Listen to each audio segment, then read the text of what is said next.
Private ఆస్తులని ప్రభుత్వం స్వాధీనం చేసుకోవచ్చు అంటూ సుప్రీంకోర్టు సంచలనమైనటువంటి తీర్పు ఇచ్చినటువంటి నేపథ్యంలో జగన్మోహన్ రెడ్డి కోటలో ఆనందోత్సాహాలు మొదలయ్యాయి, సంబరాలు మొదలయ్యాయి అంటూ ఒక వార్త సోషల్ మీడియా వేదికగా చక్కర్లు కొడుతున్నటువంటి నేపథ్యంలో అసలు సుప్రీంకోర్టు తీర్పు ఏంటి, దానికి జగన్మోహన్ రెడ్డి ఎందుకు సంబరాలు చేసుకుంటున్నారు అనే అంశానికి సంబంధించి మనతో మాట్లాడేందుకు ప్రముఖ రాజకీయ విశ్లేషకులు, ప్రముఖ సీనియర్ జర్నలిస్ట్ సిఎస్ రావు గారు మనతో ఉన్నారు. సార్తో మాట్లాడదాం.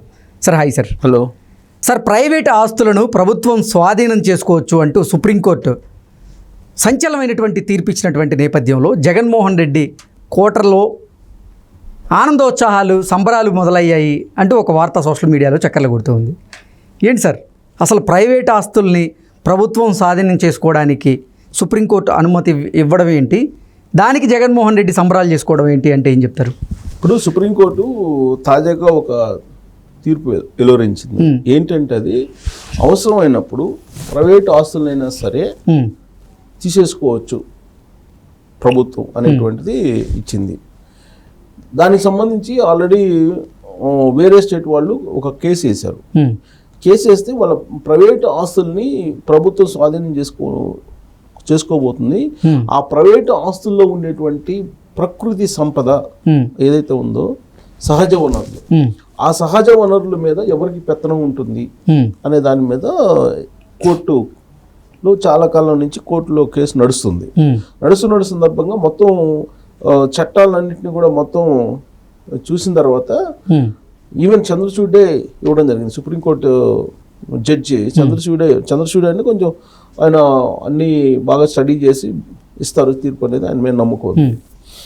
సో ఆయన ఇచ్చినటువంటి తీర్పులు ఏంటంటే ప్రైవేట్ ఆస్తులకు సంబంధించి, ప్రైవేట్ ఆస్తులు అయినప్పటికీ కూడా ప్రభుత్వం కావాలనుకుంటే అక్కడ ఉండేటువంటి దాంట్లో ఉండేటువంటి సంపదని ఓన్ చేసుకునేదానికి తీసేసుకోవచ్చు ఆస్తుల్ని అని చెప్పి ఉంది. వాస్తవంగా ఎవరి ఆస్తుల్లో వాళ్ళకు ఉన్నటువంటి ఏదైనా వనరులు ఉన్నాయి అనుకోండి, అంటే ఏదైనా సంపద అక్కడ ఉన్నప్పుడు ఆ సంపద అతనికే చెందుతుంది అనేది సహజంగా అనుకుంటుంటారు. ఇప్పుడు సపోజ్ మన ఆస్తి ఉంది, మన ఆస్తిలో లేదంటే మన భూమిలో ఏదైనా దొరికినప్పుడు మనదే అని ఫీల్ అవుతుంటాం, మనదే అవుతుంది కూడా.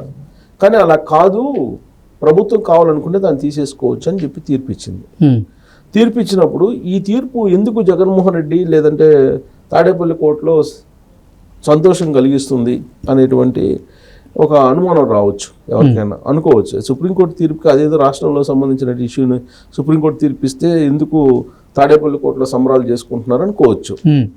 అయితే జగన్మోహన్ రెడ్డి ఇప్పుడు చేస్తున్న ప్రక్రియ ఏంటంటే మొత్తం ఆంధ్రప్రదేశ్లో ఉండేటువంటి వాళ్ళ భూములకు సంబంధించి ఎవరి దగ్గర కూడా ఒరిజినల్ డాక్యుమెంట్ ఉండటానికి లేదు, అందరు ఒరిజినల్ డాక్యుమెంట్లు గవర్నమెంట్కి హ్యాండ్ ఓవర్ చేయాల్సిందే అనేటువంటిది ఒక సిస్టమ్ పెట్టి రిజిస్ట్రేషన్లో కూడా మీకు మొత్తం సచివాలయంలోనే చేయించుకోవాలి, సచివాలయంలోనే రిజిస్టర్ చేస్తారు, రిజిస్ట్రేషన్ ఆఫీస్కి వెళ్ళవసరం లేదు అనేటువంటి ఒక పద్ధతిని తీసుకొచ్చారు ఆయన.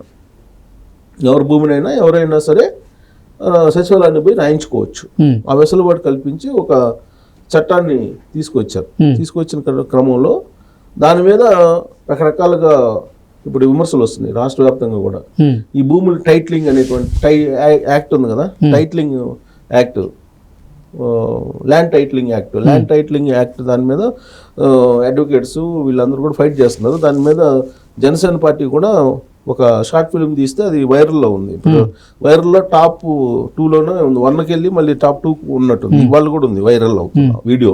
అంటే రాబోయే రోజుల్లో జగన్మోహన్ రెడ్డి గారిని గెలిపిస్తే మీ ఆస్తులు మీ దగ్గర ఉండవు, మీ భూమి మీ దగ్గర ఉండదు, వాళ్ళు ఎవరికి కావాలంటే వాళ్ళకి రాసి ఇవ్వచ్చు అనేటువంటిది ఒకటి. ఇంకా పోతే ఎవరిని అడగడానికి కూడా ఉండదు, మీరు పోతే డైరెక్ట్గా హైకోర్టు లేదంటే మధ్యలో కనీసం ఏ కోర్టు కూడా మీరు దగ్గరలో ఉండేటువంటి సెషన్స్ కోర్టులో లేదా జిల్లా కోర్టులో కూడా వేసుకోవడానికి లేదు అని చెప్పడం జరిగింది. దానికి ఒక కమిటీ ఉంటుంది, ఆ కమిటీలో జిల్లా జాయింట్ కలెక్టర్లు లేదంటే అక్కడ ఉండేటువంటి ఎంఆర్ఓలు, ఆర్డీఓలు ఉంటారు. వాళ్ళు ఏం చెప్తే అదేను. ఒకవేళ వాళ్ళు ఏం చెప్తారు, అధికారంలో ఉంటే జగన్మోహన్ రెడ్డి ఏం చెప్తే అది చేస్తారు, లేదా లోకల్ లీడర్ ఎమ్మెల్యే ఏం చెప్తే అది చేస్తారు. కాబట్టి ఈ టైటిలింగ్ యాక్ట్ కారణంగా మీ భూములకు భద్రత ఉండదు అనేది ఆ వైరల్ అవుతున్నటువంటి వీడియో కాన్సెప్ట్. అయితే ఈ మధ్యకాలంలో జగన్మోహన్ రెడ్డి అధికారంలోకి వచ్చిన తర్వాత చాలా చోట్ల ప్రైవేట్ ఆస్తుల మీద వైఎస్ఆర్ కాంగ్రెస్ పార్టీ సంబంధించినటువంటి కొంతమంది పెత్తనం చేస్తున్నారు, వాళ్ళు స్వాధీనం చేసుకుంటున్నారు అనే కేసులు చాలా పెరిగాయి.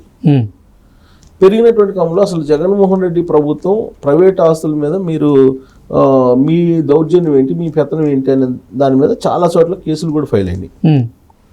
ఇప్పుడు సుప్రీంకోర్టు ఇచ్చినటువంటి తీర్పు ప్రకారం ప్రైవేట్ ఆస్తులను కూడా గవర్నమెంట్ తీసుకోవచ్చు అని చెప్పి ఇచ్చింది కాబట్టి ఎక్కడైనా సరే ఏదైనా భూమిలో ఒక ఖరీదైనా లేదా విలువైనటువంటి ఏదైనా సంపద ఉంటే కనుక దాన్ని ఇమీడియట్గా రాబోయేటువంటి రోజుల్లో ప్రభుత్వం హ్యాండ్ ఓవర్ చేసుకుంటుంది. ప్రభుత్వం హ్యాండ్ ఓవర్ చేసుకుంటుందంటే ఒకవేళ జగన్మోహన్ రెడ్డి అధికారంలోకి వస్తే ఆయన హ్యాండ్ ఓవర్ చేసుకునేటువంటి వెసులుబాటు సింపుల్గా సుప్రీంకోర్టు కూడా ఒక జడ్జిమెంట్ ఇవ్వడం జరిగింది.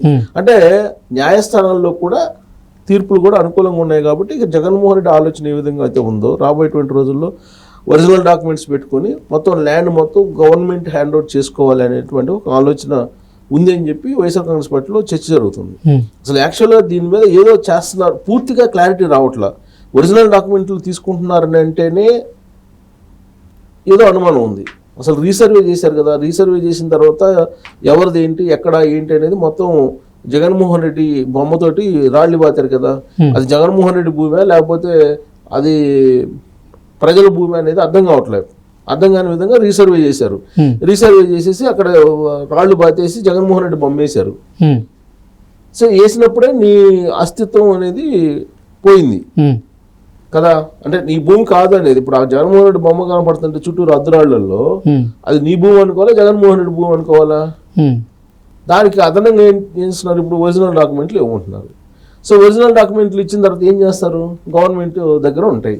గవర్నమెంట్ ఏం చేస్తుందంటే మీకు కావాల్సిన ఏదన్నా కావాలంటే బ్యాంకు లోన్లకి అవి పర్మిషన్ ఇస్తారని చెప్పి చెబుతున్నారు. అంటే నీకై నువ్వు పోయి పెట్టుకోవడానికి లేదు బ్యాంకులో, గవర్నమెంట్ దగ్గర నుంచి ఏదైనా తీసుకొని దాన్ని పెట్టుకొని తీసుకోవాలి అని చెప్తున్నారు. దాని మీద ఇంకా క్లారిటీ రాలా, అస్పష్టంగా ఉంది.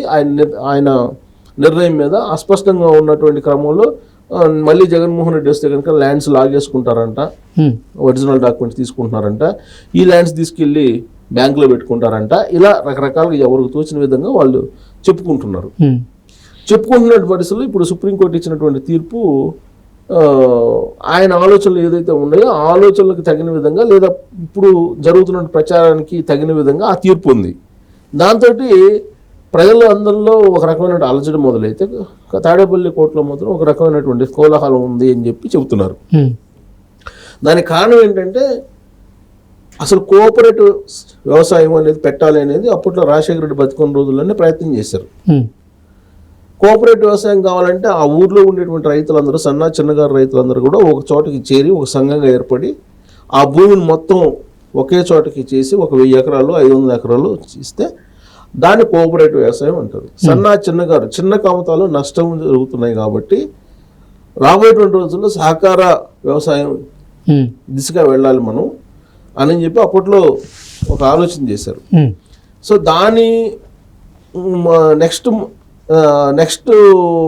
నెక్స్ట్ ఆలోచన ఇదా ఒరిజినల్ డాక్యుమెంట్స్ తీసుకోవడం అనేది ఒకటి అనిపిస్తుంది. లేదా అసలు దీని మొత్తం సంపద గవర్నమెంట్ తీసేసుకొని గవర్నమెంటే లోన్ పెట్టేసుకుని అప్పులు తీసుకోవడానికి అనేది ఇంకోటి అనిపిస్తుంది. సో ఏదైతేనేమి సుప్రీంకోర్టు ఇచ్చిన తీర్పు మాత్రం జగన్మోహన్ రెడ్డి ఏదైతే చేయాలనుకుంటున్నారో దానికి అనుకూలంగా ఉంది అని చెప్పి చెప్పచ్చు. జగన్మోహన్ రెడ్డి అధికారంలోకి వచ్చిన తర్వాత మాత్రం ఖచ్చితంగా ఈ భూములకు సంబంధించి ప్రైవేటు భూములు కూడా తీసుకునేదానికి ఈ తీర్పు ఏదైతే ఉందో ఇది అనుకూలంగా ఉండేటువంటి అవకాశం ఉంది. అంటే ఈ ప్రచారం జరుగుతున్న విధంగా కనుక జగన్మోహన్ రెడ్డి కనుక అధికారంలోకి వచ్చి ఒరిజినల్ డాక్యుమెంట్స్ తీసుకుంటే నెక్స్ట్ ప్రభుత్వ ఆస్తి అంటే ప్రైవేట్ ఆస్తులను కూడా స్వాధీనం చేసుకోవడానికి వెసులుబాటు కలుగుతుంది అనేది ఒక విశ్లేషణ అయితే చేసుకో